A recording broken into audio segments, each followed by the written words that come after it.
When I think about how people view me, I want them to see the late nights, the early mornings, the trial and error, the blood, sweat, and tears that I'm putting into the content that I create, the services that I provide, the information that I put out there, and to feel like, okay, no, he's not just doing this because he wants to make a bunch of money, but because he actually cares about us as a people. What's your number one advice to the young folk that's going out there to get their first credit card? Use your first credit card to pay for things that you're already going to pay for anyway. One credit myth. If you have a 750 credit score, you have good credit. Both of you guys don't know at least one person, like an aunt or uncle, that would have put you guys on your credit. No. Nah. No? Welcome to A.B.7 Podcast. I'm your host, Caleb, and you guys love her, and I love her too. We here with Bianca, you know what I'm saying, for another brand new episode. Oh my God! That was such a nice intro. I told you I've been practicing. I know that's right. Yeah. Hey, y'all. And we have a very special guest in the building today, man. Listen, this one I have to get my notebook out because I got to make sure I don't say anything wrong. You feel me? We talk about a Haitian man of God. Oh yeah, come on now. Feel me? A Haitian man of God who teaches thousands of people about what it is to be in the credit game. He's a founder of the Takeoff Financials. Come on. He's the host of the Marvin Francois Show. Yes, that sir. should already give you the highlight you need to know. Come on. He's built a community of over 100,000. I'm talking about on YouTube, Instagram, TikTok. I mean, he is the Big man. dog. He is Big the Marvin, man. not the little one. Come on now. He is the man when it comes to everything credit, business. Please, everybody, give it up. Wait, pause. You forgot one key factor. Oh. And he's Haitian. Mm. Okay. Come on. And Okay. he's Haitian. And Yes, sir. be the same. And he's Haitian. Yeah. Everybody, please welcome Marvin Francois to the pod, man. Come on. Appreciate y'all for having me. Yeah. Yes, sir. Yes, sir. We gotta get the clapping audio in this. We keep You know what I mean? this We is gotta like the do it. third episode. We're gonna do it this time. I promise, y'all. I promise. We gonna get it. All right, Before we even get started, before you utter a word, I just want to say, fun fact: my stepbrother's name is Marvin Francois.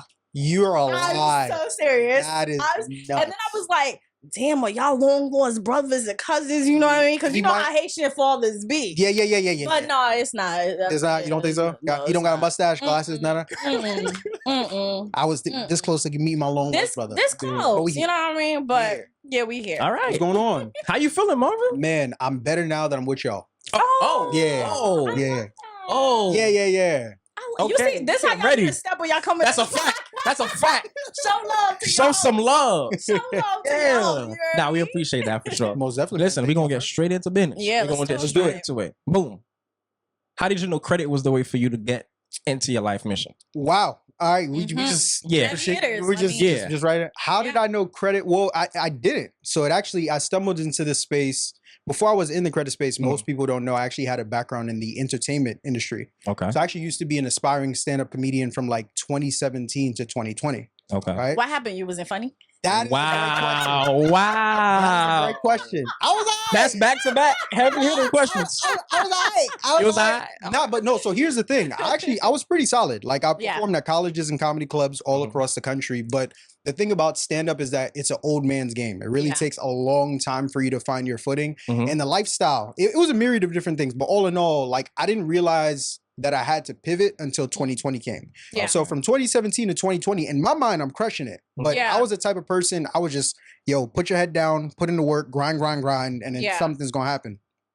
2020, as you guys know, COVID comes. Yep. Panorama. For a lot of people, right, that's either a year where you leveled up or you probably made some type of pivot for whatever was going on. Yeah. For For me, it was a ladder, right? So what happened was, at that time, because everything shut down, that was the first time in my career that I had a chance to just stop and think. Yeah. And I'm kind of looking at stand up and I'm like, all right, I enjoy doing this. It's fun. I'm making people laugh, but the bank account the money ain't money. Imagine. Yeah. the money- Math's not math, and the money not money. Math is not mathing. When Yeah. it's 12 o'clock in the morning and you doing 20-minute, 30-minute sets and you getting paid $40 and a hot dog, something wrong. Whoa. Yeah. Yeah, Wow. Something is wrong. Wow. So Whoa. March 2020 come, I'm like, yo, $40 in a glizzy is crazy. $40 in a That's glizzy is disrespectful. with no ketchup. There's no ketchup is crazy. That's diabolical. Just a No dry, bags? just No nothing. bags. Just a dry Diabolical. glizzy and $40. Hey, appreciate your time. Wow. Life was not lifing. I'm It was- not gonna Oh, lie. God. I need to go back and see some content. I need to see it. What's funny is I've hidden most of my stand-up stuff, not because it was bad, because I just kind of wanted to tuck that away. But part of me is like, nah, Yeah. people got to see that because that's They a have part to. of You That's have part to. of the journey. it is a part of I the bet journey. you were funny. I like your energy. You I come appreciate here. I've been cackling since. That's a So fact. I mean, it's good. But Oh, partly you because of blushing. me. I've been cackling because of me though. But you know, Hilarious. together.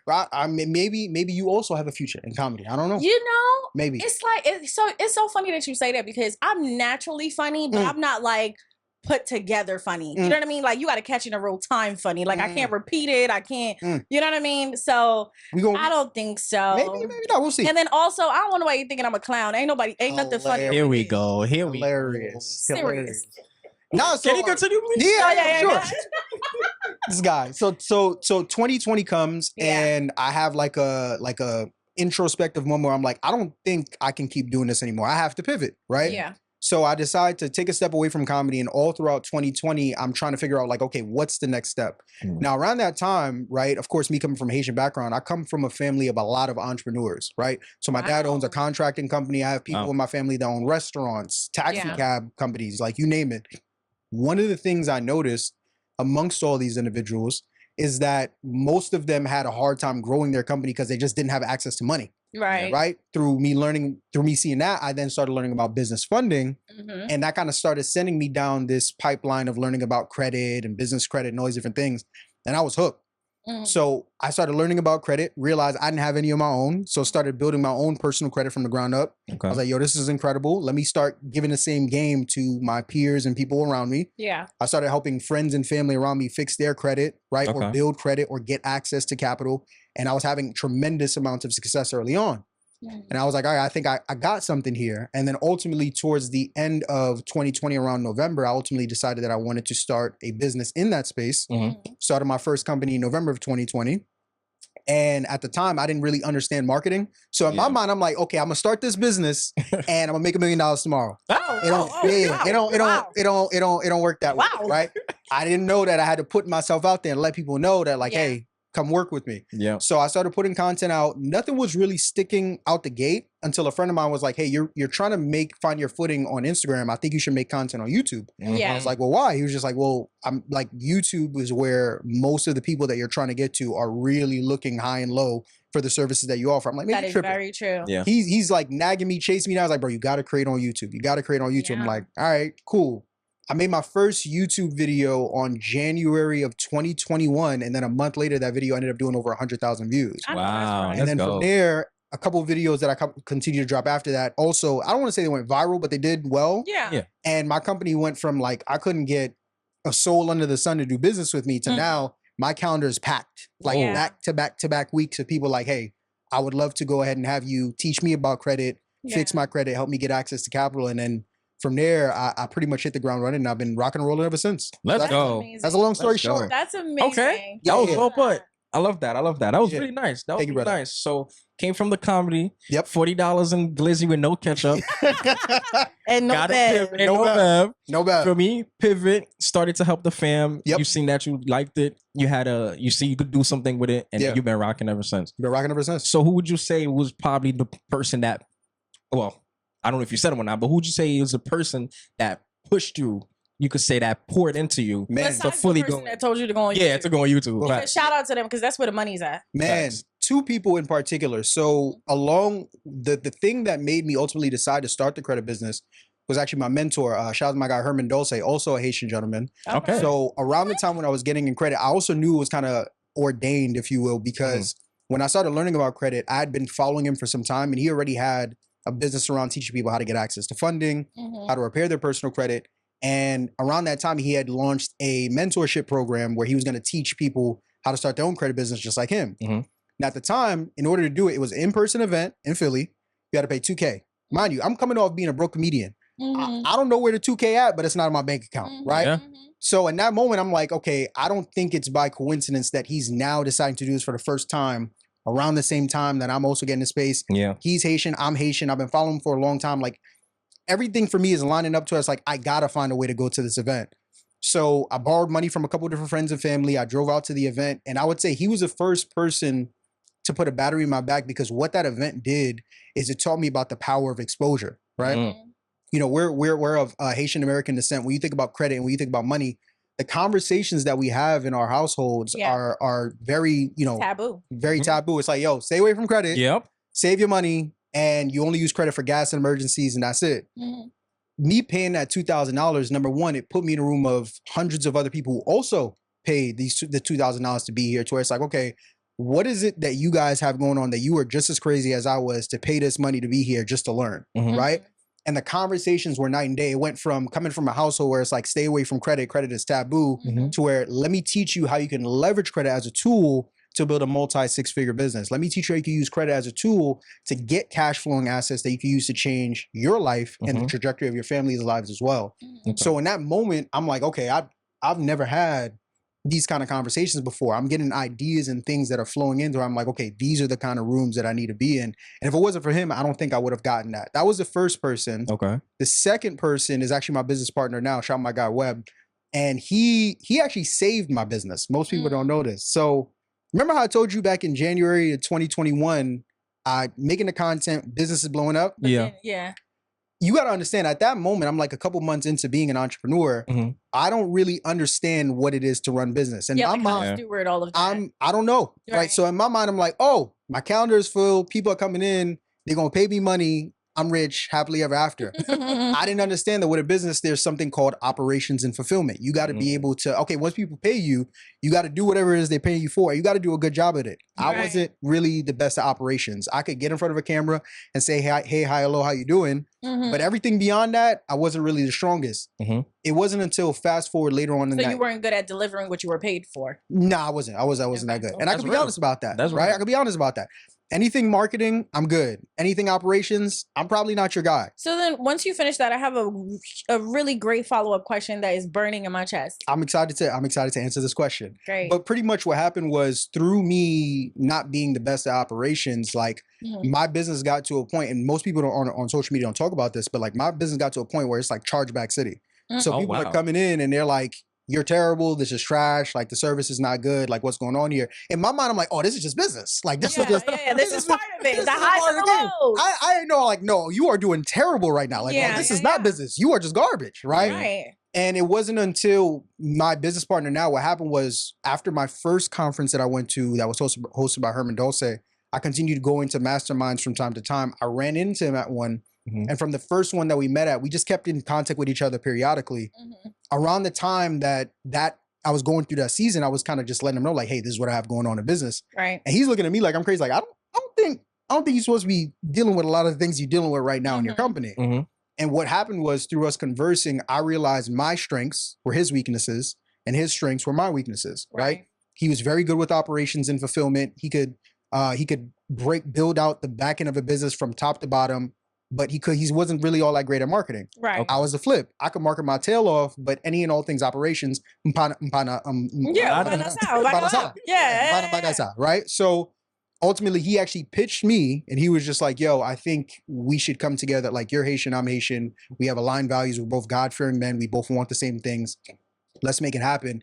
And that was easily the best decision I've ever made in my entrepreneurial journey, that has allowed me to not only build a successful business, but a business that is growing and scaling healthily. Yeah. Healthily. That's good. Right. What is the burning question? I have a burning question. Before I go into the burning question, I do want to say that I think that is beautiful for two Haitian people not to be in competition with each other, but to come together and utilizes one's strength and one's weakness to come together and be a powerhouse. Yep. I think that that's beautiful. I think that is something that we should continue doing, because literally, the Bible says it, iron sharpens iron, but it also says, like, 3 strands are stronger than one. You know what I mean? So, and it's very parallel to exactly what happened with me and Caleb, in terms of, like, he's a Haitian man who had his own podcast, whatever the case may be. But when we came together, Haitian woman comes together in his podcast, now it's like flourishing and doing it's what needs to be done. So, by the way, which was the easiest decision I've ever had. There you go. Come on now. Haitian women just make everything better, bro. Better every time. Listen, every time. Every time. Shout out to the Haitian women. Okay. Yeah. Okay. But now I preface real sweet like that, because I'm a sandwich and you in. I'm glad that I'm very grateful for the transparency. Right. So that's the bun. Yep. The transparency is beautiful for you to acknowledge your failures or shortcomings and how you've kind of navigated that and kind of gotten stronger in your business and kind of know how to navigate those poor seasons into a better season. Right. Yep. Let's do it. Here is it. Okay, Take your time, breathe. yeah, It's there. I'm finding it. Yeah, I'm yeah. finding it. Yeah. 'Cause I gotta say it in a proper way. Okay. What would you say Mhm. is a key difference between scam and investing in oneself when it comes to these businesses, in terms of, like you just said, you paid $2K to go to said event to learn, but that was an investment for yourself because you had the framework, so you knew what you wanted to get out of it. Great, wonderful. But there's so many businesses like this. There's so many people online that are saying like, hey, pay for my guide and pay for my whatever it is, follow my link and come on my Patreon and come on this and come on that. I'll teach you this and I'll teach you that. No, there's so many links and so many things. I'm excited about this. How do you tell others, especially in your line of business, when it comes to credit, helping people with their money? Because again, finances, there are a lot of people that are preying on people's weaknesses, right?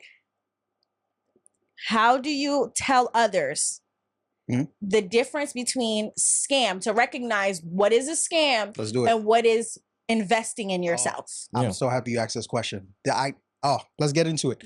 There are only two types of people that get scammed. Okay. Only two. The first type of person that gets scammed is a person that doesn't do their due diligence. Point blank, period. Okay. So a lot of times you'll have people that'll consume content online by individuals that look the part but have never lived the part. Correct. They say that they can help you do all these incredible things, but if you took a second to just do a couple Google searches, do a little bit more of a deep dive, or just really listen to what the person has to say, you would realize very quickly, like, oh, this may not be who I think they say that this person is. Okay. What happens is a lot of times, because of things like lifestyle marketing and beyond, we get so enthralled with people showing us the result. Yes. That there are times where people who don't do that due diligence see that, okay, they have the Lamborghini, they have the Ferrari, they have the money, the chains. Surely this person can give me the key to the kingdom and teach me what I need to learn to grow my business or to start a business. You pay that person $2,000, $5,000, $10,000 without doing that due diligence, and you find out quick enough, you got in and you pay for Glimas. Call a spade a spade. For me, I try and tell people all the time, Glimas like, means foolishness. Hilarious. For all of non-Haitians. Call up all the non-Haitians watching. But like the first type of individual that I see that normally gets scammed is the person that, once again, doesn't take their time to do their due diligence. Right. And in the day and age that we're living in, it's really not that hard to do. It's just that, and this is kind of going to allude to my second point, to call a spade, most people are lazy. Like, they don't want to take the time to do the research and ask the questions and see, is this person really who they say they are? So that's the second person, the lazy person. Which is, boom. So now let's get to that person. The second person is the person who... So the first person is just laziness and not doing your due diligence. Not doing your due diligence. Got The it. second person is laziness and has a large misconception about what it is to invest in a mentorship or a mastermind or program. There are individuals who think that I'm going to pay this person $5,000, and because I gave them $5,000, there's no work that I have to do after that that is going to allow me to get to where I'm trying to get to. Right? That for me, I've never been able to understand it. And I've seen it live and in real time. There are some people that they get the gratification just from the fact that they think that's the win.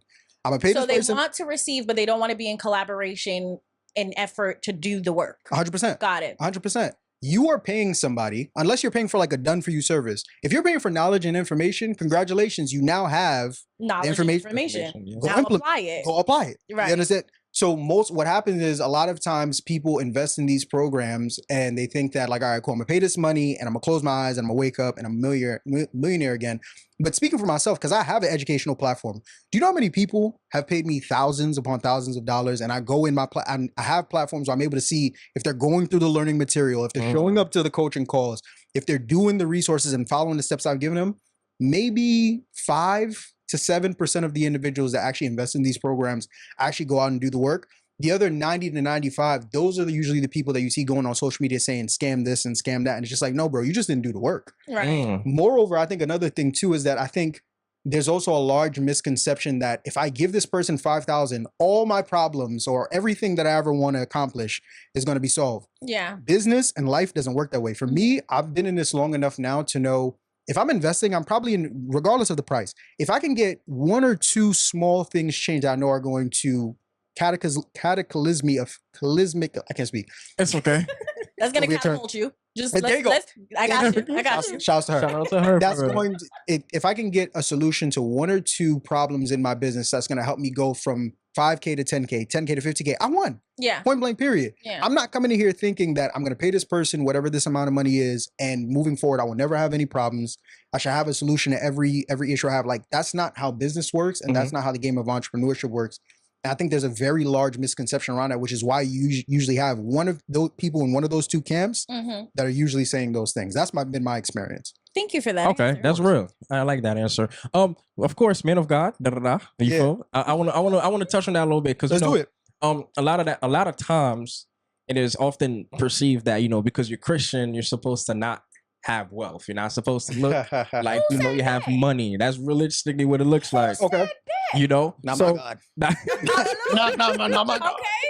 Because he has plans to prosper me. Yeah. That's what it said in the word. Okay. So that leads to my question. Do you believe that, as a man of faith, as a man of God, that, God wants us to have wealth. God wants us to be able to, be fruitful. Well, I'm not even going to say that, but, he wants us to have a lot. 1,000%. I don't think, because, man, I really wish I had the exact scriptural reference to go back to this, but everything that we see on earth right now has been created by God. Correct. The Bible talks about, however, what happens is that us as human, because of our fleshly and sinful nature, we've taken the things that God has created and ordained for us to use to glorify and honor him to fulfill our own desires. Yep. So it's not that God doesn't want us to have wealth. It's just that you have, once again, going back to the two camp example, you have individuals who acquire wealth and use it to not only honor God and, of course, steward in his will and what he wants. Yep. But then you also have the other side of the camp, which are individuals that take their money, use it to do all the perverse things that take away from his kingdom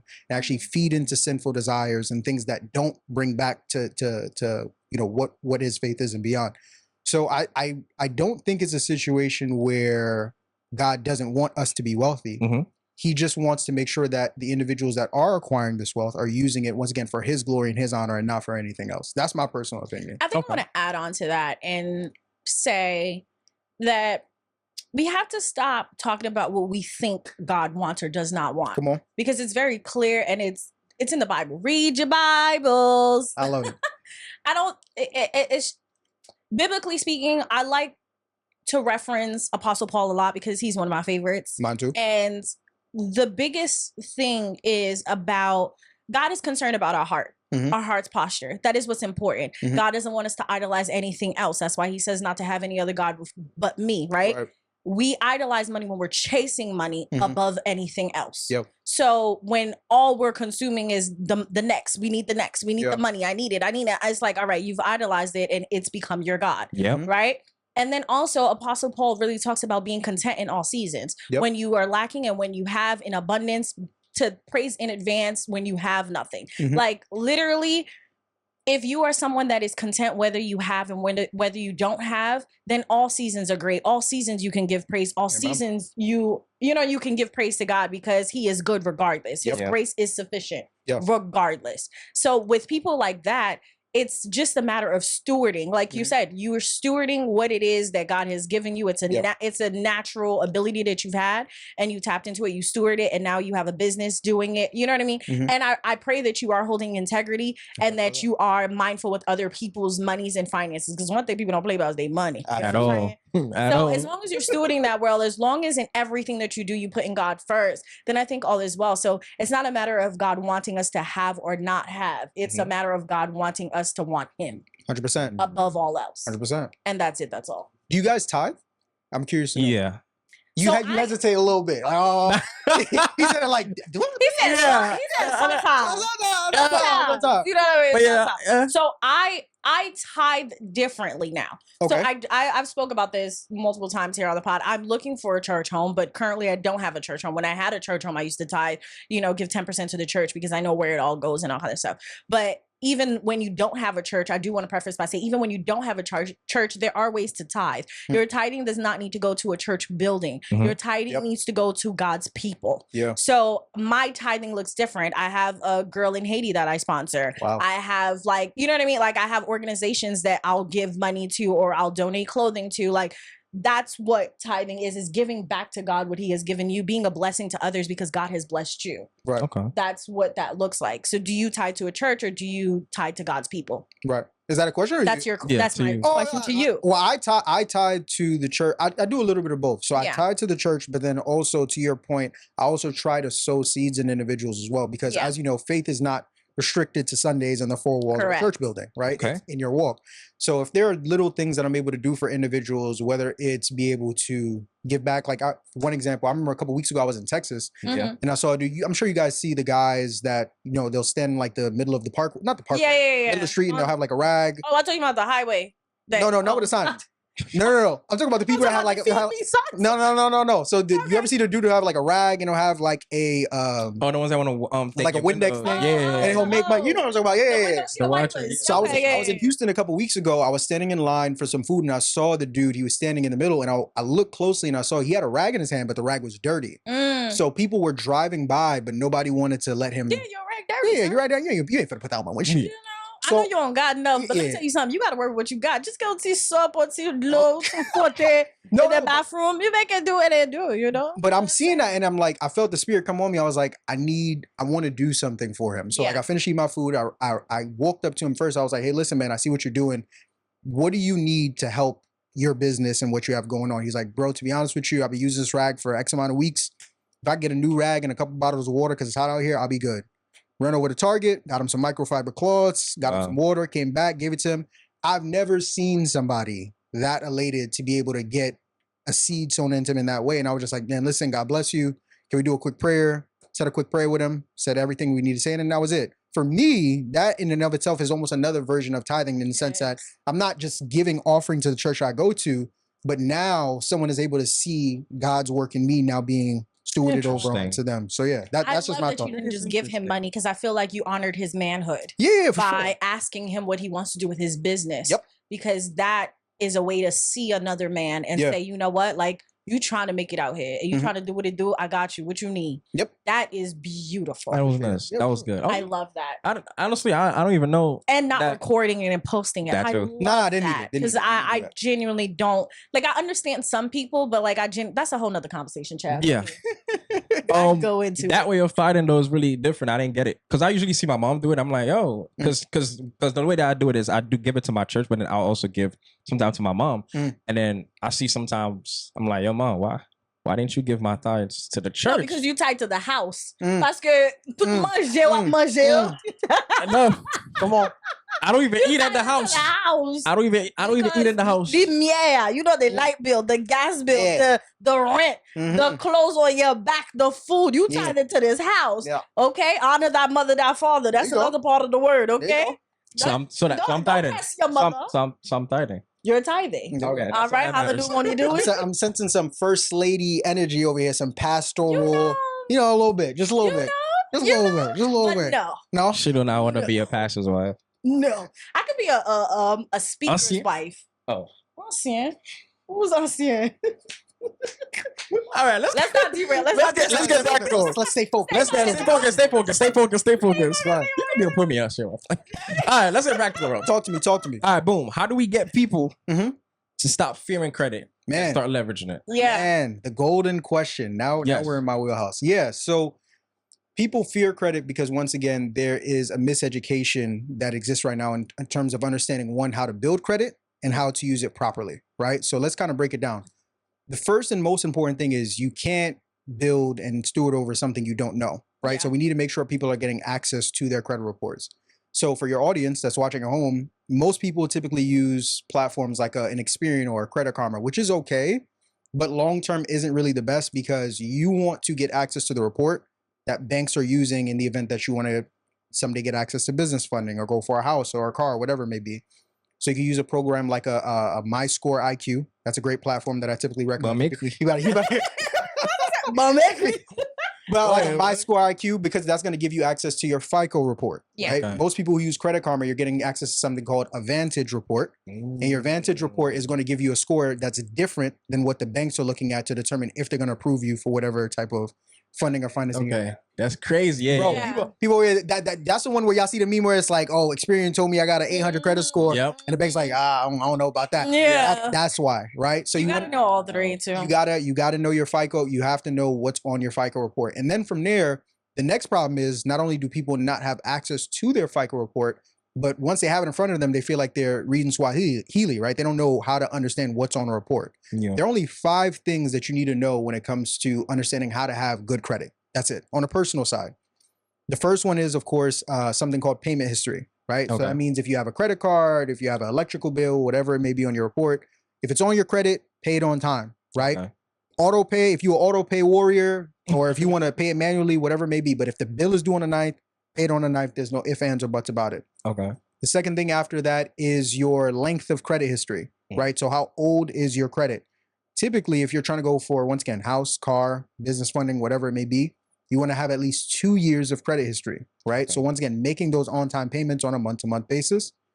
The third thing is something called credit utilization.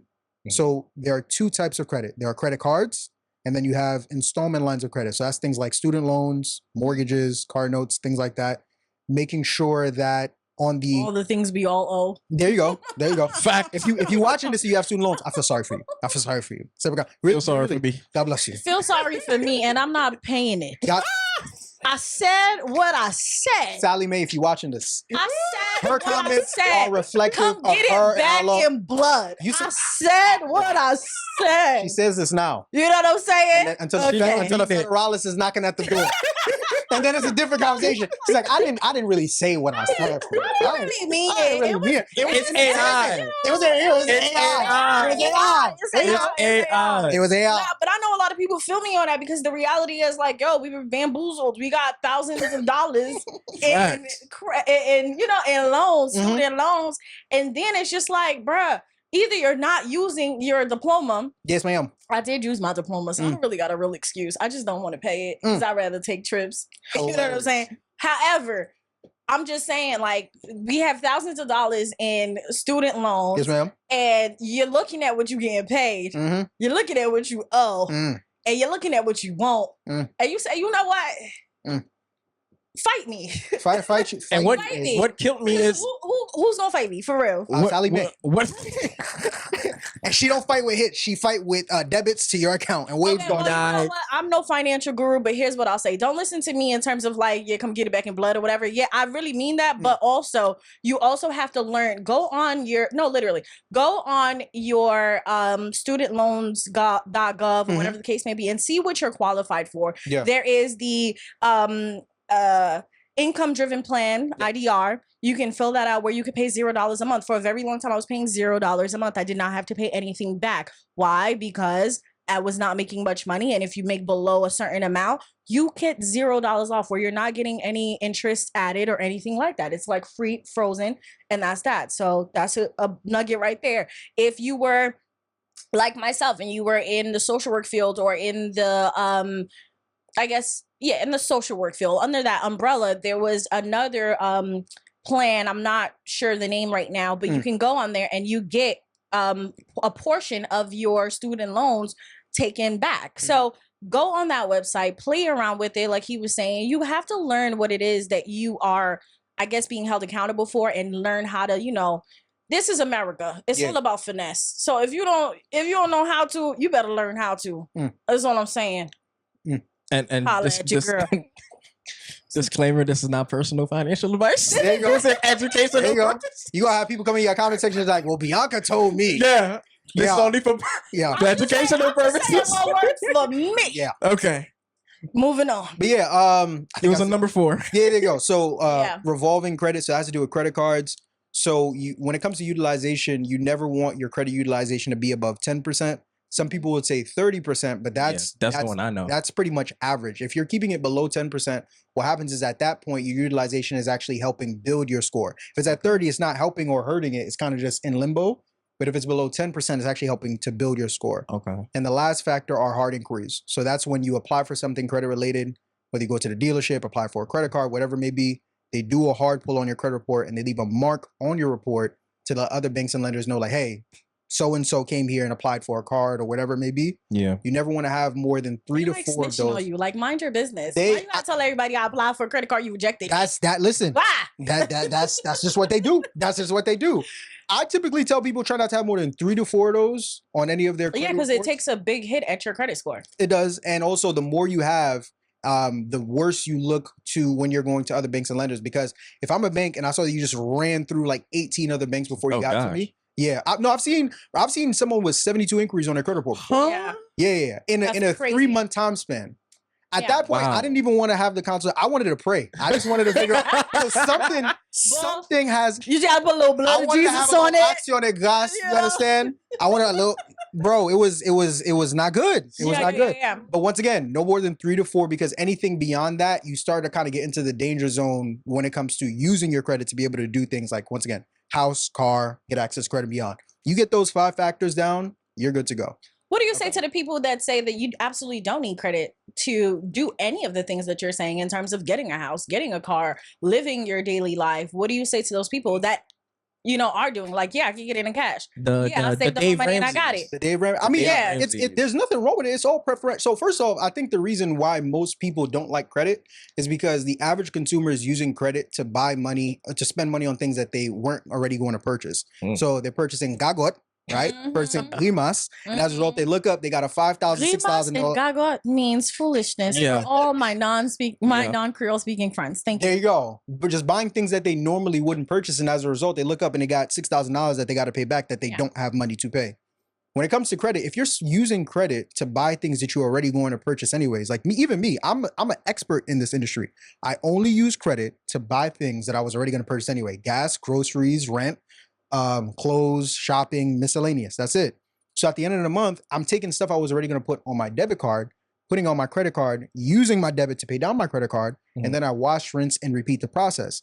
Now, to the individuals that say like, well, I don't want to use credit, I want to use cash. If you got it like that, hey, bonje ben you. Yeah. If you don't, however, credit is the ultimate tool to where it's like, and I use this example all the time. If you ask the average person, I want you to save up $50,000 of your income to do whatever, how long do you think it would take you? Most people would say 5, 10, 15 plus years. If you have good personal credit, you can get access to that same amount of capital In months. less like that same day. True. You understand?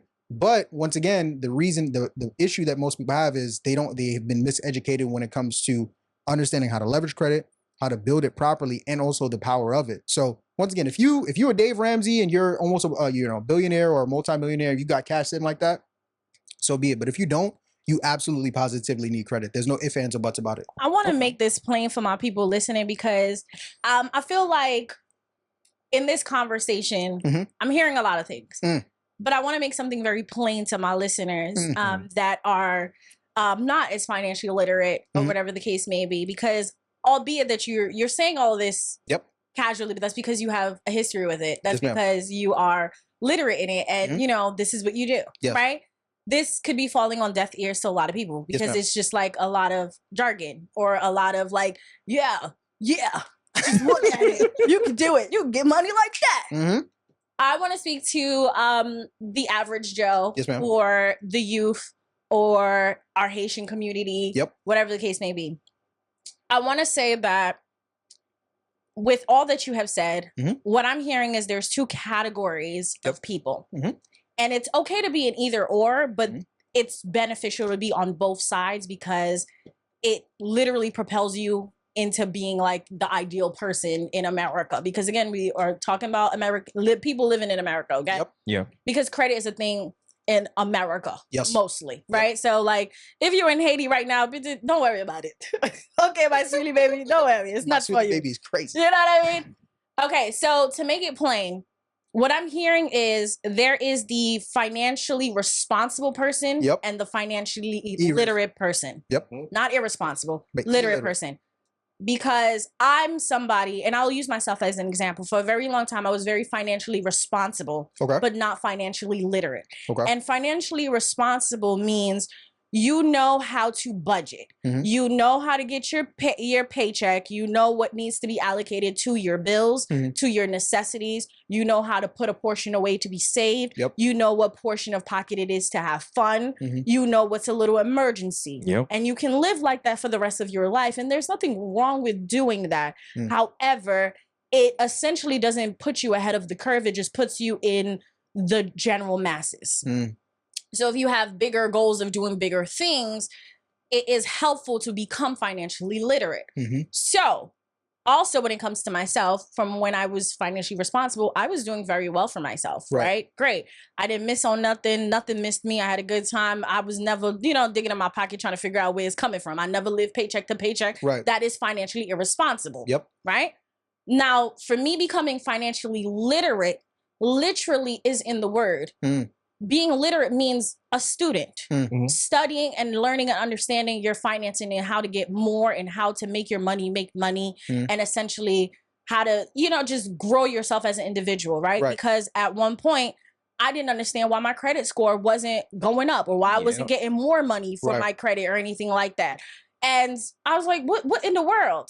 So I looked up information on that. I found people like you on YouTube that was explaining. And I think what was very helpful for me was not people that just talked at me, right? Like some people might say you're talking at them. It was helpful for me. The way I became financially literate was I found somebody that walked it out for me. Right. In terms of like, hey, if you want to grow your credit score, here's what you need to know. Let's say you have a balance of $1,000. Okay, you need to know when is your credit card due. That's great. Pay your due during your due date. However, what really matters to credit cards is your statement date. Talk about something I never knew about. And learning that by your statement date, if you are below 10% or below a certain percentage or whatever, that's what makes your credit score go up instantly. Come on. Okay. And I learned that, and that instantly made me boost my credit score in 3 months' time. Come on. Easy. I think we may have another credit expert that's sitting on the podcast right now. I thought it was that's what I'm trying to say. I thought it was just me. But that's what I'm trying to say. Me. Go ahead, talk your talk. I'm just saying. I'm with you. Because you're saying all of the things and they're great because I understand what you're talking about because I had to do the research and learn it. But sometimes people need that simple 1-2 hitter, 100%. right? That walk it out situation. What I just said right now might be helpful to somebody. You got that, you put it in your pocket, you know how to apply it.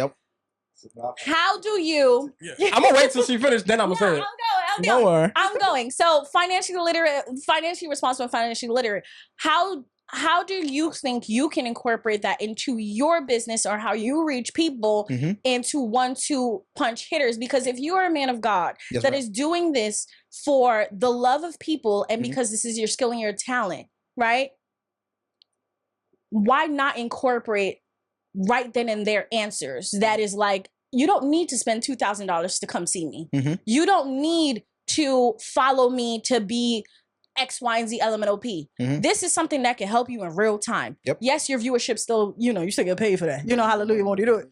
But, sometimes people just need those walk it out with them. Facts. And I think that that's beneficial content for the everyday person.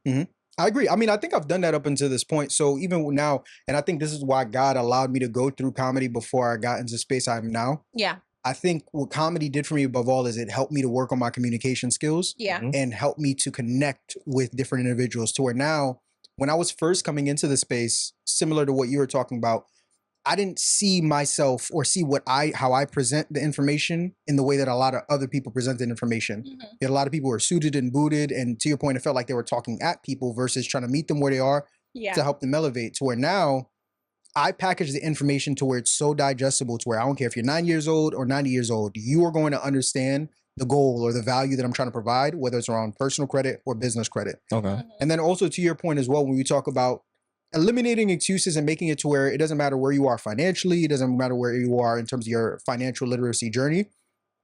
I provide ridiculous amounts of, or make sure I provide ridiculous amounts of free value. Most people don't know. Every week on Mondays, I do a live class for like an hour and a half where I just teach a free masterclass to individuals. Where, love that. Like, if you are starting from ground zero, by the end of the masterclass, you're going to learn how to fix your credit, how to build your credit, how to properly structure a business, and how to get access to $50,000 in business funding. Okay. Right? I have a community where just for $2 a day, I'm literally giving you everything that I wish I had when I was first getting in. Right? So pretty much paying the bill of a Netflix account, right? Yeah. To get access to live coaching calls. Well, not no more. Well, I mean, is Netflix up. is going on. You know what Netflix is going on. $2, I wish. Yeah, I wish. But essentially, like live coaching calls, Yeah. course material around all things personal credit and business credit. You have accountability groups where you're able to meet and connect with other people as well. Yeah. Because once again, to your point, I was there. Like I Yeah. know what it is to not be financially literate in this space of credit. I know what it is to not have the money to be able to invest in $1,000 to $2,000 program, Right. which is why I created these things, not just for for giggles, but because I want to be able to impact more people, more specifically my people. And I think I've done an okay job of that thus far. I still got some work to do, but we getting there. I love that. Okay. Okay. Technically, that's tithing your business. To 100%. the Lord, giving 100%. back to the folks. Okay, 100%. so great. Okay, boom. I'm just here to get the tea questions. Talk to me. Buy now, pay later services. Ha! I like But like Afterpay, Klarna, and whatnot.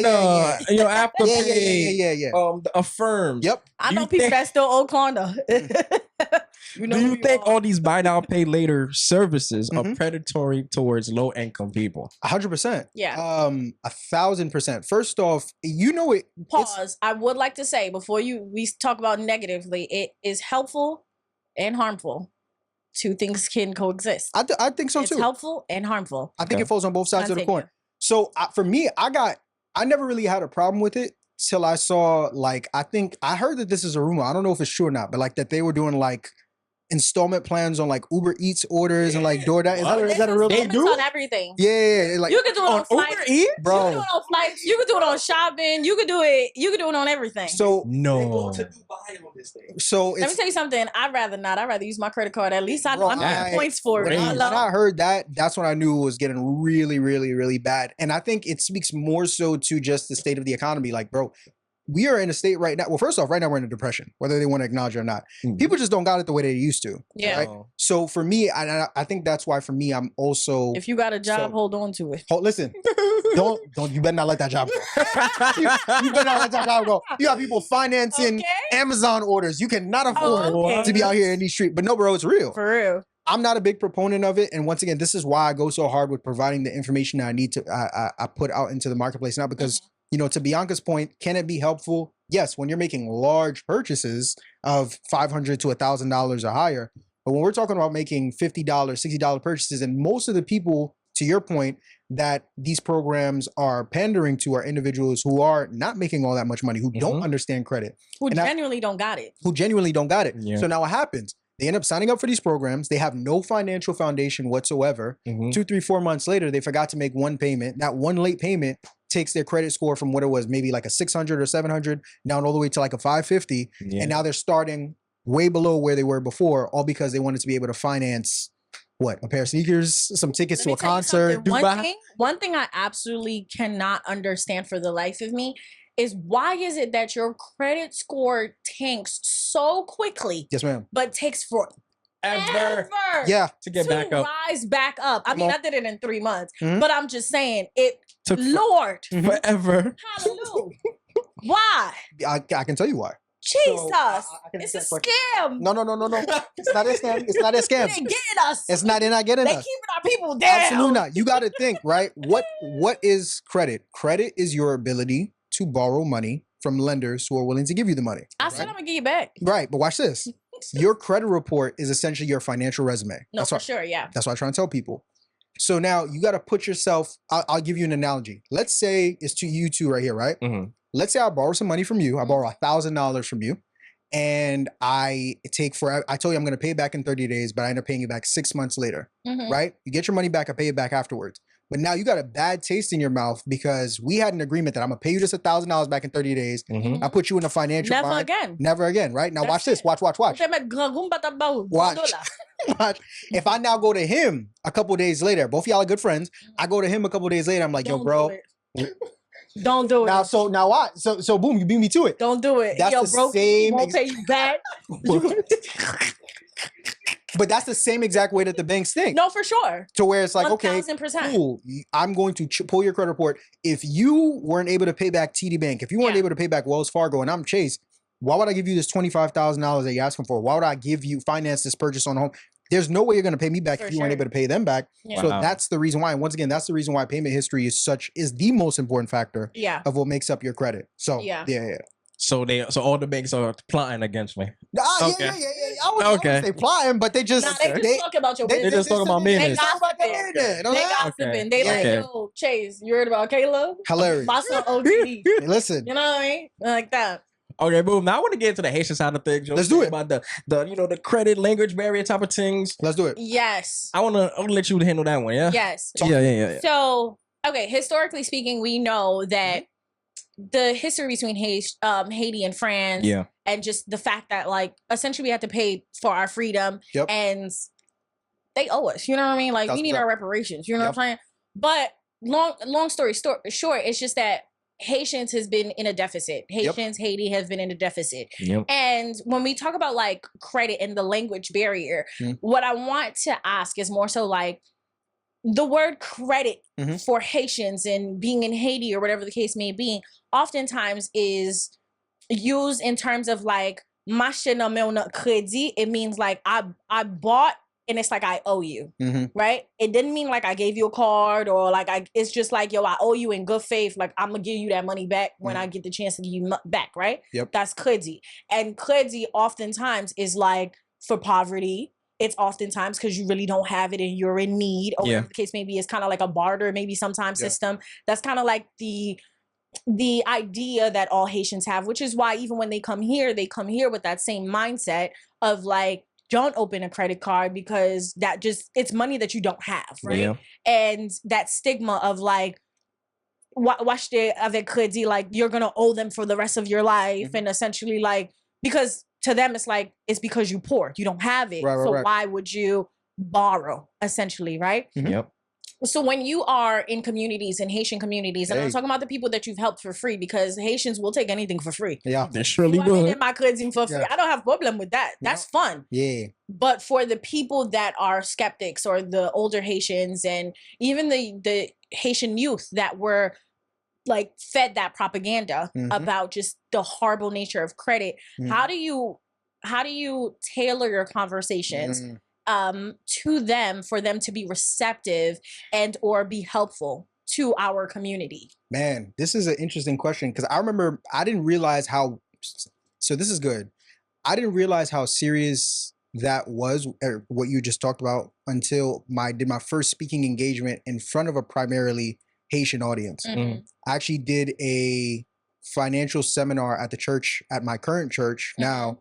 Great turnout. And I remember like at the end of it, I pretty much did a presentation just around how to build credit, fix your credit, structure a business, get access to funding. And like the questions that people were asking, you could see the apprehension and the fear and the concern of just like, is this really real? Is it a scam? Like what's going on? Yeah. I think it's one, you have to meet people where they are, and two, you have to understand ultimately what do people want and what are the goals of individuals, right? So for most Haitian or Haitian Americans, most of them aren't interested in getting access to things like business credit and beyond. To your point, they just want to be able to use their credit, if they ever have to use it, to do everyday things like financing the purchase of a house or a car. So when I'm able to frame the conversation around like, hey, I know that you have a lot of fear and misunderstandings around this, but if you are trying to get to point Z, I need you to meet me here at point A and understand that I'm not here to hurt you. I'm here to help you. Let me walk you through this step by step. Then I think at that point, that's kind of where you can start. For me personally, that's been my experience of setting a foundation that's allowed for me to start impacting my people. It's not easy. It's an uphill battle because once again, to your point, there is a lot of... It's like a historical context behind it and a cultural context too. It hasn't been easy, and it's still a puzzle that I personally feel like I'm consistently trying to solve. But I think starting it in the church was a great experience for me because I think that's one of the places personally where you're kind of able to reach a little bit of everyone. So you're able to reach the Gamun, right? Who they're embedded in their ways and they're just like, credit is the devil, keep it away from me. But then you're also able to reach the young Haitian Americans where it's like, they have no understanding about what this thing is. Let me catch them before they get into a negative experience and get this misconception around credit and beyond. So that's what it's been for me up into this. That's what I've done up until this point to kind of work against it. Okay. But then to also add on another question to that, we had a guest on our last episode named Black Ricky. My guy, I love that dude. Love him too. Very funny. So his thing was that Shout out to Black Ricky. fact, My dog. my dog. Black Ricky said that it's time he felt like Haitians should be building their own, everything. You feel me in terms of entertainment. So I want to ask you, how do you think that us Haitian people can be able to build our own, financial, I guess not freedom, but their own financial bankings to actually help push us forward? Here or in Haiti? Here. Why? No, don't say that. He said it like it's not gonna happen. Not me. I'm saying not, I wouldn't say that because Haiti has its own bank and everything. And Haiti is Haiti. Everything is Haitian built. So it would have to be here. That's my it would have to be here. That's right. That's not like because of where Haiti is at now. Bank, my mama don't play by her coins. I love it. What would we as a community have to do? Yeah. In order for us to start having our own infrastructure here. I wouldn't want that. Why not? You really wouldn't want that. Why not? Why wouldn't you want that? Why not? Like, you mean like a Haitian bank? Not a Haitian bank system. Like just a Haitian full community that so you see how they have the reason why I say that is because the reason why I say that is because Haitians have Haitian communities. You might not just be aware of it. So because I have a Haitian grandmother, I'm fully aware of the Haitian communities when it comes to financial things because my grandmother has a Haitian person that does her taxes every single year. And he has his own setup and every Gramoun goes there to do their taxes. Haitians that don't really speak English that well, or they are a tight-knit community. So asking that question is kind of doing a disservice to those communities because they are there. They do exist. So I thought you were saying something larger in terms of like a banking system. And that's why I was like, not necessarily. I don't think so, because with anything that we do essentially, and I'm not talking about just Haitians, I'm talking about just like Caribbeans and islanders and things of that nature.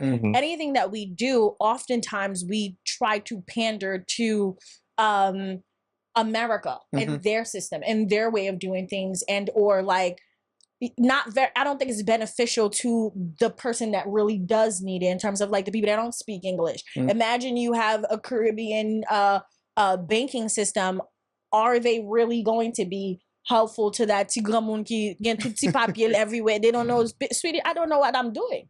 You know what I mean? They want to function like any other U.S. banking because we're in U.S. We're high demand. We're like come and go. So the smaller communities, I think, are more helpful to those that need it. That's why I say that. But answer however you want it. That's an interesting. That's just my perspective. So you were talking. Were you to make sure I understand? Are you talking about infrastructure? Or are you just talking about like communities around education? Infrastructure in general. Infrastructure is different because now that really just comes down to money, right? Like at the end of the day, if you don't have the financial backing to be able to do things around just like creating infrastructure, it's going to be difficult. To Bianca's point, though, I think. And I'm actually happy that you brought up Black Ricky. I think what I think would help us to start leaning in that direction is getting more individuals like myself that are putting out the information out there online. And then from there, finding people that are already looking for it. Because at the end of the day, as much as we want for every Haitian under the sun to be financially literate, there's just some people you're just not going to be able to get to that side. Like, just call a spade a spade. You have individuals that are stuck in their thinking, stuck in their ways, and are comfortable thinking that credit is the devil, are comfortable not understanding finances. They just want to pay bill and die. That's it. No, pay bill and die. Bill and die. For sure.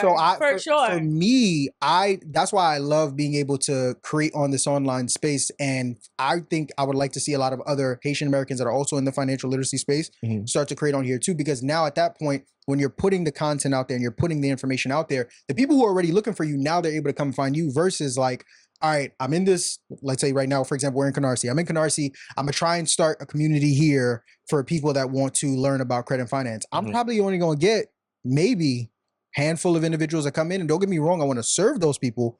But how many more could I impact? How much larger of a movement could I create to where we could start having conversations about infrastructure? If you had more individuals online who were creating content, educating on platforms like the Instagrams, the TikToks, the LinkedIns, the YouTubes, and beyond. And then from there, I think once we start seeing more of that, to where obviously we have, let's say, for example, entertainers. We know of Haitian entertainers. We have the Black Rickies, we have the Sejos, I can go on and on and on. We have that same thing, but also in the financial literacy space. Okay. So we have, this person who's known as the Haitian person for taxes, or the go-to person for credit, the go-to person for investing in stock and options and beyond. And then once you have those leaders, individuals who have influence and have trust with people in our community, to where it's like, I believe 100% everything this person has to say, I think the next level after that is conferences. So Okay. now you're doing in-person events to where you're bringing people out by the hundreds, if not the thousands, and starting to build that movement slowly but surely. And I think that's kind of the stepping stone, because that's not something that's going to happen snap a finger like that. But I think that's how you start heading in that direction, in my personal opinion. Okay. No. That makes sense. That makes sense. I want to pivot to the youth. Let's do it. Right? The young, the kiddos. Yeah. Whatever, right? What's your number one advice to all of the teenagers, college students, no matter race backgrounds or whatever the case may be, no matter gender, race background, Yeah.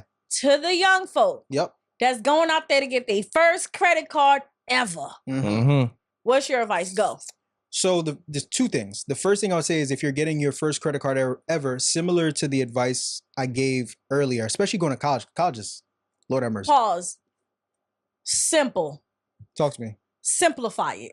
Simplify. No, I want the answer to be very simple. Very simple? Yeah, Okay. like 1, 2.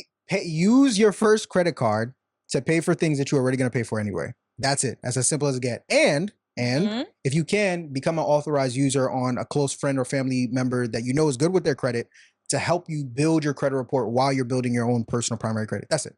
I love that. That's but unfortunately, as Caribbeans, we know the background. They're not putting you. They're not putting you on the credit for real.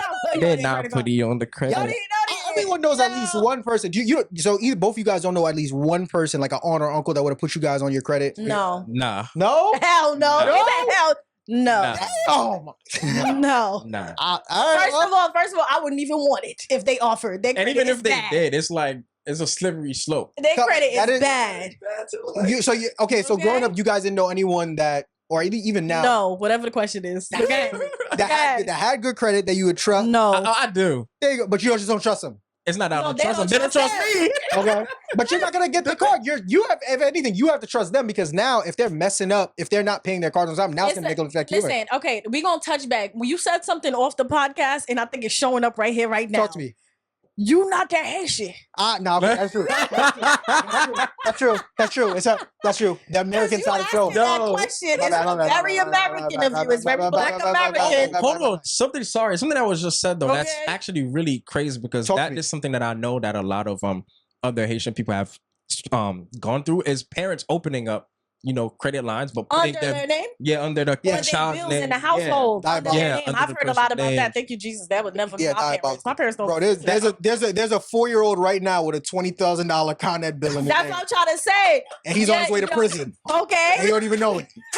His life is over, That's what I'm trying to say. bro. You talking like you not Caribbean. You No, not I know the stories. I know the Okay. stories. I know the stories. All I right. know the stories. Yeah. That is Okay. crazy. So I want to add on to what you said to the young folks. Huh? What do you do about that? You pray. No, yeah. I don't know what you pray. do about that. You You know pray. what I mean? You But pray, I and wanna- when you're of age, you throw hands with your parents. For sure. I want to add on to what you said about the youth because I remember myself going to get my first credit card. Obviously, nobody in my family had credit or good credit at that. Okay. And when I went to go get my first credit card, I remember, shout out to, the Holy Spirit in, What he big doing? G-O-D, hallelujah, because he always Mhm. had my back. You know what I mean? Yeah. When I went to go get my first credit card, I went to go get it not because it was a necessity. Yeah. I went to go get it because I understood the importance Mhm. of having a credit card. Right. Right? And so when I went in there, I had somebody who was sitting down who had a full conversation with me. And I want to shout out to everybody that works at a bank that sits down and talks to people. Okay? Not behind the teller talking about next. No. I'm talking about sit down and talk to me because this man sat down and talked to me. And he really helped me out. He literally was letting me know, like, hey, these are all the different credit cards. Mhm. This is what they're good for. This is how to utilize them. This is how it's beneficial to you. Mhm. And he wasn't talking about just where I got my first credit card at. Because I got my first credit card at Capital One. Still have them to this day. Longest credit history. You feel me? Love you. But he was telling me, comparing it to all the other credit card Right. bureaus as well, which they normally don't do. You know what I mean? But one advice that he gave me, and I want to give to everyone else, was I'm butchering it, but it's something along the lines of when you're getting a credit card, get a credit card when you can afford a credit card. Yeah. In terms of credit card is not, it's not the time to get a credit card when you don't have money. Mhm. Because when you don't have money, then you're in the constant hamster wheel There you go. of, you know, owing Yep. and fighting to pay back. Yep. Yeah. But when you get a credit card, when you can afford one, and afford one meaning you have twice over what is your limit, Mhm. then you're in a good space, because it's paying for what, like you said, paying for what you normally already would pay for, Mhm. and then immediately paying that back. Yes, ma'am. That's how I built great credit, There you go. because I was never in a hamster wheel. I just used my credit card on what I normally would use it, and once I got my paycheck, I paid Pay it. it back. Mm. That was it. Every single month. And that helped me. And that was what I was talking about in terms of being financially responsible. I was always financially responsible. But the literacy part came in when I understood like the statement dates and the Right. due dates and the so on and so forth and all the additional things and what goes into your credit score. So yeah. Okay. While we're on the topic of banking, Let's by do the it. way, you spoke about having a good relationship with banks. What does that even mean? Man, great question. So to have Like they know you when you coming in. yeah, oh for sure. They be like, yo, Mom, Yeah, Big Mar, Mar, Money Mar. what you need 50K? Got you. Yeah, no. Having a good so it's simple but so important. So a lot of times when you have individuals, this is more so on the business credit side, but it's also important even for things you're personally financing as well. The most important thing that you could do once you get your personal credit in order, or even while you're getting your personal credit in order, is building relationships with banks. Why? When you have a strong relationship with a bank, and let's say you're trying to get access to capital, that could be the difference between, if you didn't have a relationship with a bank, maybe you're only getting $10,000 to $15,000 in capital from them. But if you have a very strong relationship with the right bank, you're able to now open up the door for $35,000, $40,000, $45,000, $50,000 in funding. And it's a very simple process. All you're doing is opening a personal checking and a personal savings. And also potentially, if you're also looking for business credit and or a business owner, a business checking and a business savings, and you're making consistent deposits into that account for a set period of time, at least and on the low end, at least 3 months, high end 6+ months and beyond, especially if you know you're about to get access to capital. Like if someone comes to me and their personal credit is good, typically what I have them do before they actually go out there and start applying for things, I say build a relationship with the bank that you're about to apply for something with first. Makes sense. Go ahead and season that relationship with them first before. Why? Because what happens is most people don't know, and I don't want to get too like credit nerdy here, but there's something called a bank rating score, right? So the bank has like a scoring system on the back end to where they're going to categorize you based on how consistent your deposits are and also the size of your deposits. To where if you have two people and both of them have great credit, but one person has been putting in $1,000 every single month into their account, and person B has never even opened an account to begin with, the bank is going to prioritize a person that's showing that they're not just interested in getting the money and doing the dash. They want to have a real relationship with that bank, right? So that's Capital what I'm One talking loves about. me. Hilarious. Capital One is good. I'm not. I love Chase is. I'm not a Capital One person. I'm a Capital One Hate lover. it with all my heart and soul. Oh my God, we have Wow. to talk about it. Yeah, let's talk about it. Because I'm an advocate for Capital One. Capital What's One your is beef the- with Capital One? It's very simple. Capital One is the only bank that when you apply for a credit card on the personal side, they put an inquiry on all 3 credit reports. I don't like that. And then on the business credit side, they're one of the only banks that have allow your business credit cards to show on your personal credit report, which defeats the purpose of getting business credit. Because with business credit, you could get it. And the beautiful thing about it is you can max those cards out if you need to, responsibly, of course. But it doesn't hurt your personal credit because typically business credit cards don't show on your personal credit report. Right. Capital One is one of the few banks to where their business credit card does. So now you can't even use it the way that you want to use it, because if I go beyond this 30% mark, because it's showing on my personal credit report, it's going to hurt me. So that's why I'm not a big Capital One I person. understand I'm a chase guy through and through. I mean, Yeah, I'm not Chase big too. Chase. I'm, Yeah, I'm a big chase. Chase. I'm a Chase girly, but I'm Big not a Chase. Chase. I'm a Chase girly, but I'm not a Chase credit card girly. I like Chase everything. I'm a Capital One credit card girly. Your reasoning is perfect, and Okay. it makes all the sense in the world because you probably have multiple credit cards, and you probably have business cards, and you probably max out cards, or whatever the case may be, and do it for multiple things. And that makes sense. I don't do any of those things, so it makes sense for me. I feel like Chase would be better for you though. That's just me. No, I feel like Chase would be better for you. But the reasoning is more so because so Capital One, I don't know, it's a little bougie in that sense. They're very territorial. It's a relationship and they don't play about you. You know what I mean? And they're like, where are you going? Why are you doing that? We looking at it, we checking what's up. You know what I mean? And I like them for that. You know what I mean? They keep me on my toes. But they for my lifestyle or for the kind of cards that I have, they give me the most out of my card based on who I am. And I think that's one thing that other people need to be mindful about as well, is knowing who you are and what cards benefit you. Right. Because I see this whole propaganda going around about everybody wants an Amex. Everybody wants Amex, Everybody Amex, wants Amex, an Amex. Amex. And it's like your lifestyle does not reflect an Amex girly or guy. Yeah. So it's not beneficial to you. You're not even using it to its fullest capacity because that's not your lifestyle. You know what I mean? Like for me, my specific lifestyle, I will always brag about these 2 cards for Capital One. You know, it's just advice. You don't got to do what you do what you do. You know what I mean? My lifestyle is travel, food. That's my biggest consumption. Travel, food, a little bit of shopping. You know what I mean? But, and for me, I have the 2 most important cards, which is like the Capital Saver One, which gives you all like 3% back on restaurants, food, grocery shopping, all the food. Hello, food. 3% back. That's amazing, right? Can I guess the other card that you have? Yes. Is it the Venture? The Venture X. There you go. Oh, okay. I'm sorry. I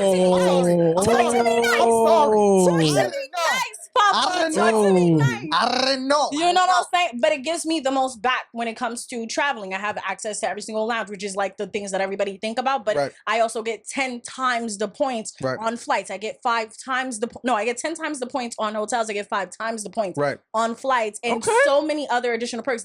It pays for itself. They give me $300 every single year. Like all of the things that are beneficial to my lifestyle is why I have that combination, and I stick to it and I ride. You know what I mean?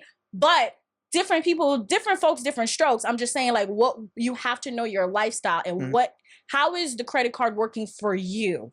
As opposed to you working to pay the credit card. Facts. It needs to be that way. And I think that that's something that people need to really pay attention to. Facts. So I love that. And I actually dealt with that because when I first came in the space too, I was one of those like, I gotta get Amex. I need that button. I need that button. You know, it's metal, so you drop it on the table, hit a little different. Might do that. So in my mind, I'm like, I need to get an Amex. But then the more research I did, because there's 2, there's the gold, there's the platinum. The more research I did, I was like, yo, if I get a platinum, I'm about to spend all this money. I don't even travel like that. It's like $600 a year, and if you're not traveling, you're not utilizing certain of this. Like it's like, come on, and it's certain hotels or certain this.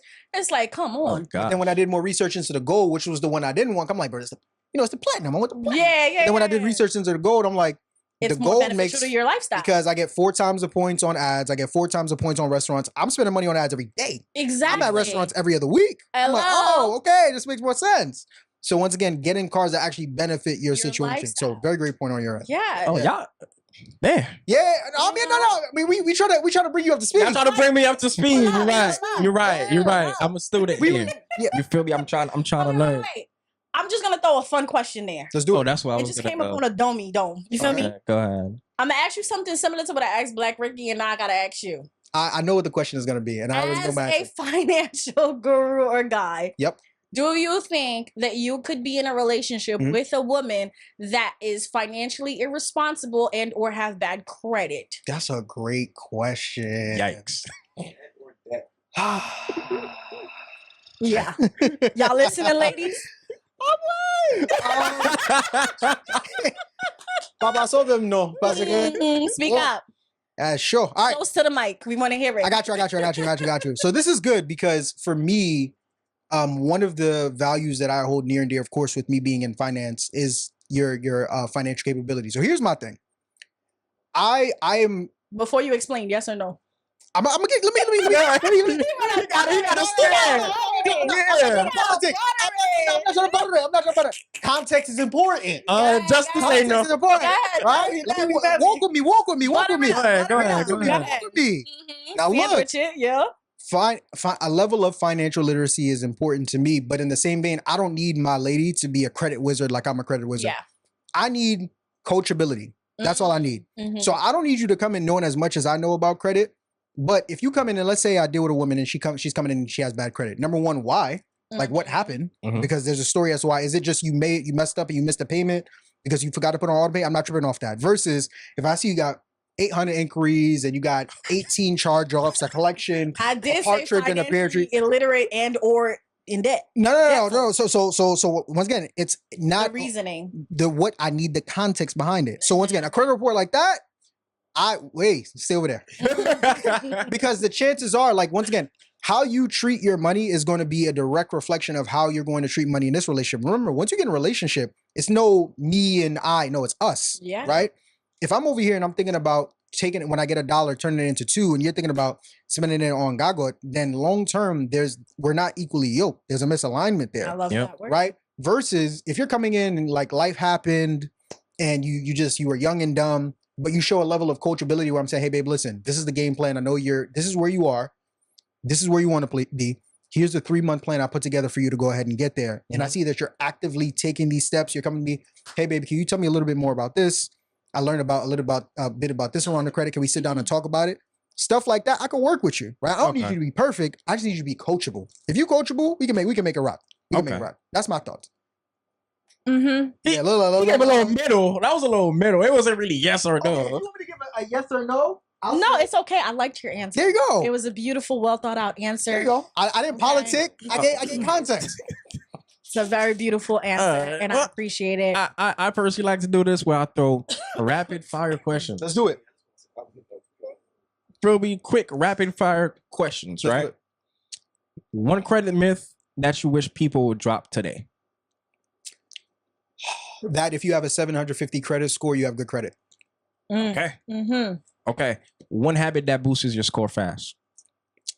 Paying it. Paying your card on time. Paying your card on time. No, I got this. Here we go. Got this. I'm gonna speed it up. I bet.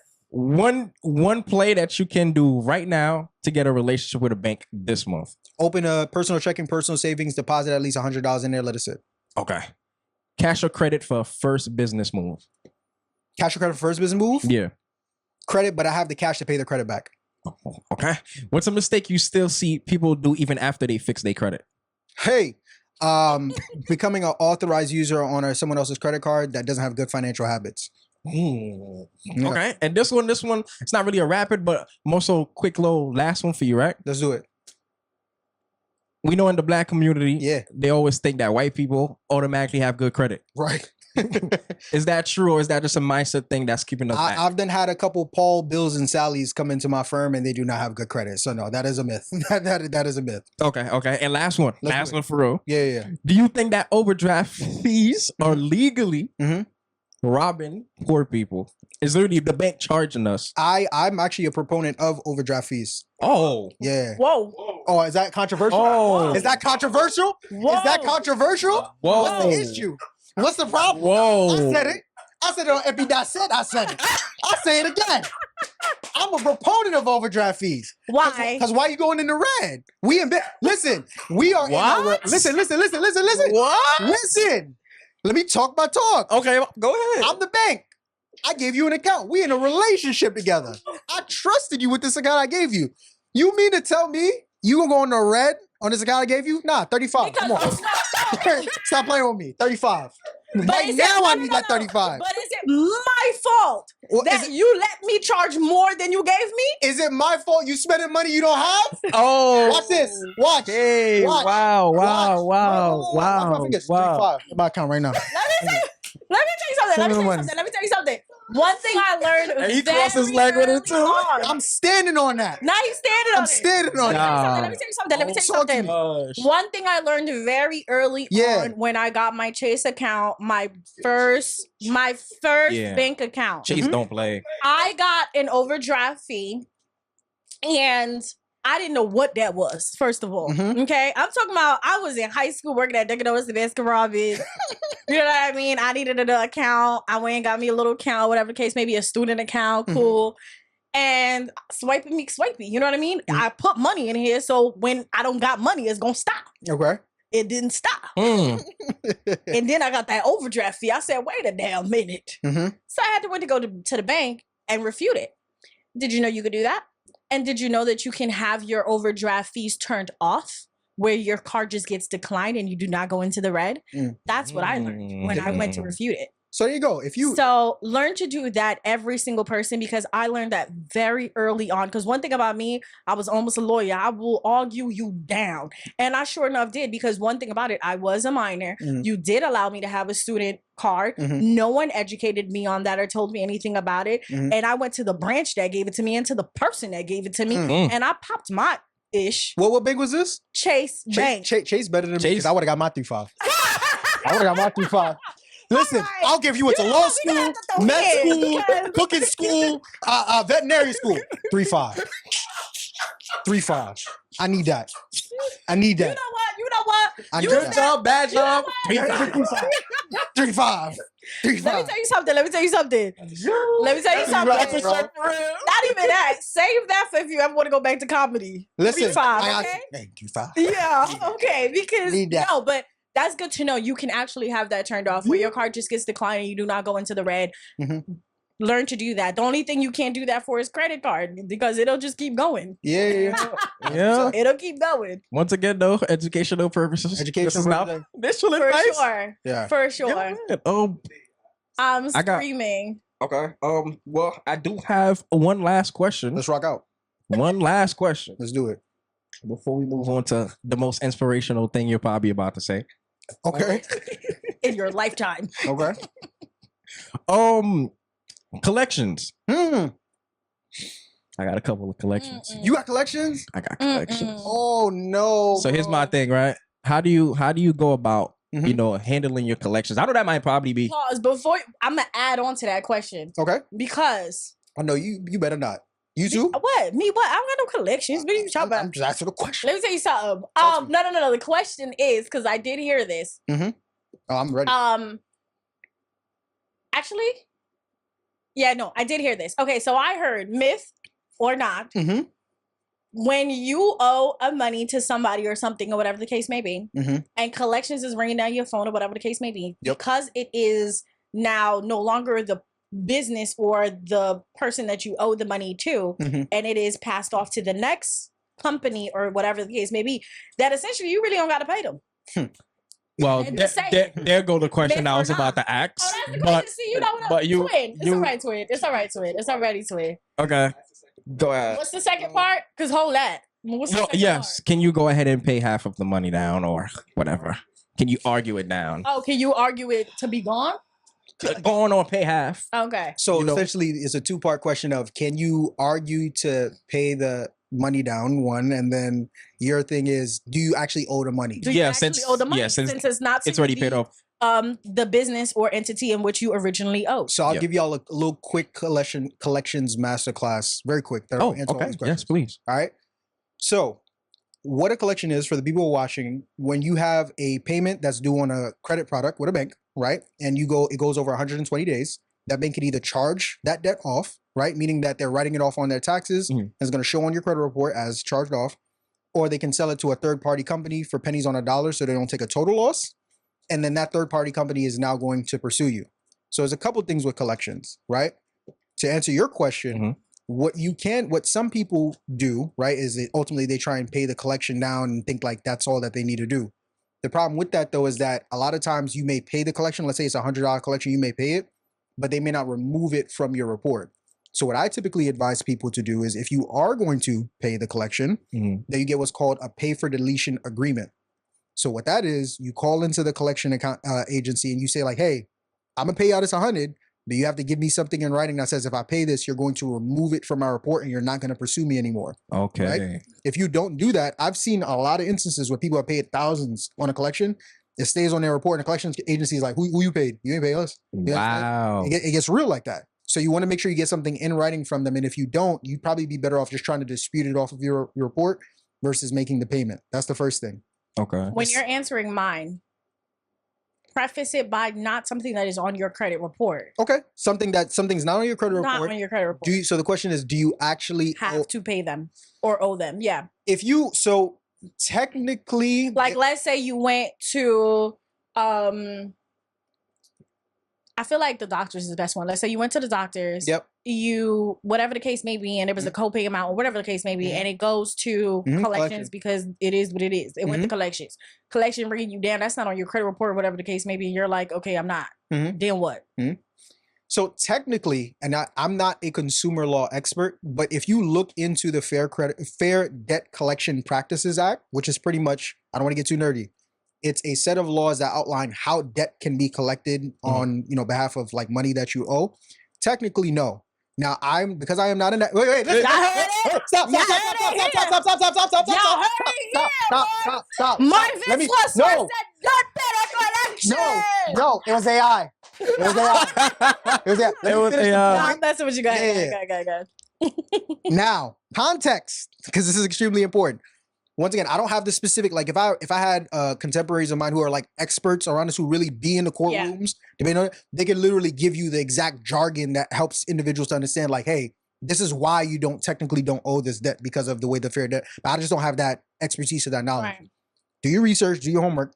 Technically, you don't. However, you do want to be mindful about how you handle that debt overall, because I've seen certain instances where, depending on how much the debt is, Yeah. you have certain collection agencies that will go the route of doing like wage garnishments, or like working with like marshals to do like wage garnishments. Wow. Which is pretty much taking money out your check. We're not talking about all of that. We talking about like Do you owe the money? $200, No. $100, $200, $300. No. If you answer the call, they're gonna garnish your wage. No, what I'm saying is, Wow. Do you order? $200? Do you I order don't bread? even think that. If you know, you know, and if you do your research, and get a pair of sneakers, it's $200. no, Tech to your account, they tell you. I don't got it. But how do you do that though? do you okay, so to rephrase it, do you owe the money? Yes, because this is technically that you owe. However, you don't owe it to that collections agency that's over here chasing you down. owed it to the agency in which you. The original owner of the debt is who you actually owe the money to. So do you have to pay that collections agency? Technically, no. However, once again, now when we start talking about credit reports and all these different things, now it can get a little hairy. But to answer your question, black and white, technically, no. Technically. This is AI. Yeah. Love that. Oh, anything else? Nah, I'm good. Okay. This was Kiki, finances. You learn, you laugh, you have a good time. This was great. Okay, well, but here goes the most important question probably of the whole night. I'm nervous. What you about to ask? What? Because we asked this, so we have to ask you too. End your question. Feel me? Okay. To everyone. What legacy would you want to leave behind when you leave this earth? As the man Marvin Francois. Yeah. What legacy do I want to leave behind? Yeah. What do you want to be remembered for? Man, I want to be remembered as somebody that genuinely cared about the people he was trying to help. And what I mean by that is, I think when you can tell when somebody is doing something and they're doing it for ulterior motives or money, versus when someone cares based on how they show up and serve. And when I think about how people view me, I want them to see the late nights, the early mornings, the trial and error, the blood, sweat, and tears that I'm putting into the content that I create, the services that I provide, the information that I put out there, and to feel like, okay, no, he's not just doing this because he wants to make a bunch of money, but because he actually cares about us as a people. And he actually wants to help us get to another level in understanding financial literacy and building successful businesses and beyond. And I think for me, I don't think that there's any higher regard than being able to have someone walk up and say, like, I could feel that you aren't just doing this for the sake of money. I can feel that you are genuinely trying to change the lives and impact the lives of people across the world. And I thank you for that. And I think if I can look back and I have a sea of individuals that can all share that same sentiment, then I know my job would have been done. That's what it would be for me.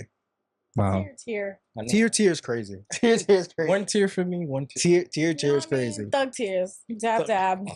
That was amazing. Oh man. Wow. Thank you for coming on the podcast. Nah, facts. Before you guys, to give you guys your flowers, man, thank you for having me. Man, I've been watching you guys from afar for a good amount of time now, and I don't get excited to do too many things. I was excited to come on here. Oh wow. Very excited to come on here because we kind of talked about it earlier, but like collaboration is such a tricky thing. Yeah. So to see how you guys have come together and have built a platform around very healthy conversation around all different walks of life, from business to finance to dating, relationships, faith. Yeah. It's not easy to do what you guys are doing. And I think if there was one thing I would say, for one, if you guys are watching this right now, support them, because what they do is not easy. They're incredible individuals, and I'm very thankful that I was able to get you guys platform. And I want you guys to know that as you continue to build this thing, like, trial and tribulation will come. Yeah, for Hardship, sure. it probably already has come, right? But trial and tribulation will come, because when you're doing something worthwhile, it's not supposed to be easy. And platforms like this, we don't have many people who are young like you guys who are having these kind of conversations and are providing this kind of impact. And there are hundreds, if not thousands of people that you have impacted yet that you don't even know. Yeah. So please keep this up. Thank you for having me on and giving me the opportunity to be able to speak to your audience and beyond. And keep it the great work. Tear. No, stop, man. Stop. Stop. Y'all Okay. terrible. No, but I want to extend that flower back to you and say thank you for even wanting to come on the podcast. For, you know, one, seeing us, enjoying us, and then wanting to be a part of it. And I think that it was beautiful, and I was honored to have you even on this podcast because as Haitians, or as just people, we're multifaceted people and we're well-rounded. Yep. And it was high time that we did have a conversation centered around finances and uplifting of our people. Yep. So I think that's beautiful. And to every single guest that ever comes on the podcast, whether you're Haitian or not, but especially my Haitian people, it's just beautiful because we are collaborating and we're doing it for our people. Yep. And then for those that are non-Haitian, that are Caribbean or whatever, that enjoys watching us, it's like, we can still you know what I mean? You're a vibe, you know? So thank you. Yeah, for me specifically, I just want to say thank you again. Of course. Only because though, usually on your content, you're so people be saying you're so I'm not gonna lie. You feel me? Wait a minute. You know, I'm very like stirred. You're tense. No, like you look really tense. Yeah, like you straight. You feel me? Really? Yeah, you a little stiff. Exactly. I gotta loosen it up, guys. But look, you feel me? Yeah, feet up, yeah. You know what I'm saying? You feel me? But look, I love that though. That's because this is what this is all about. Like we have the conversation, but we love the personality. Right. We love that, and the fact that people get to see that now from this. It's great. It's like he's a person. He's not just number. Feel me? You think I'm a robot? That'd be just. What? Yeah. I'm gonna try to be you real quick. Okay, let me see. Go ahead. What people don't understand when it comes to your finances is you have to go ahead and put in the pocket and work through what the marginalized and the capital of the money and the.